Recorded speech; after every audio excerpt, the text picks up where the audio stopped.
na mvua imenyesha, alhamdulillah.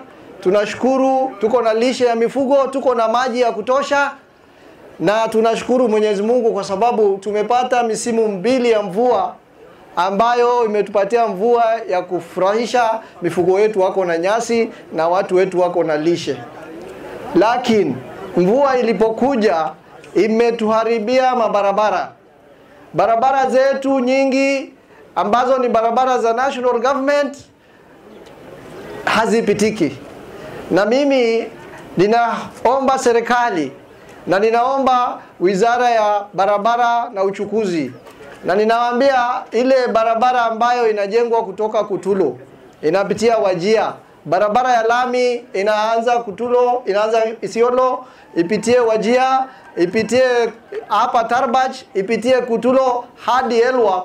Tunataka utengenezwaji wa hiyo barabara iharakishwe kwa sababu KeRRA wanasema kuna sehemu zingine hawawezi kufanya repair saa hii kwa sababu wanatarajia yule contractor aweze kutengeneza ile barabara.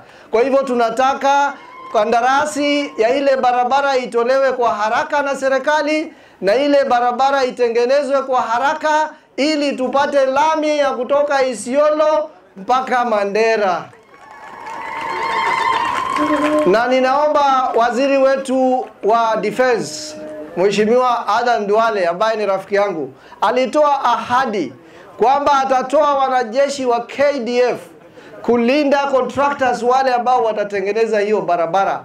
Na ningependa Bwana Duale ajitayarishe kutupatia wale askari, na tunaambia serikali waharakishe utengenezaji wa ile barabara.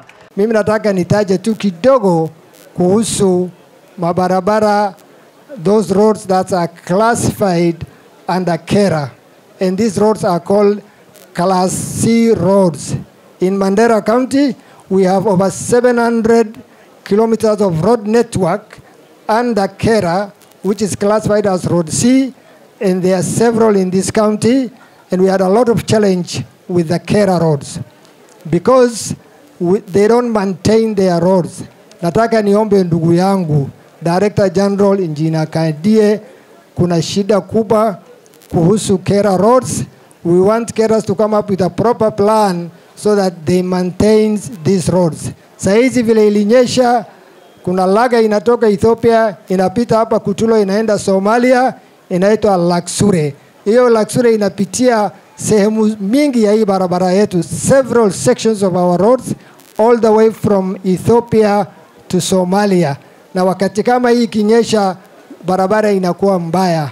Serikali ya kaunti zamani anda kiongozi yetu wa Super Senator Roba wamefanya bidii, wakasaidia KeRRA na wakaweka maram hizo barabara yote.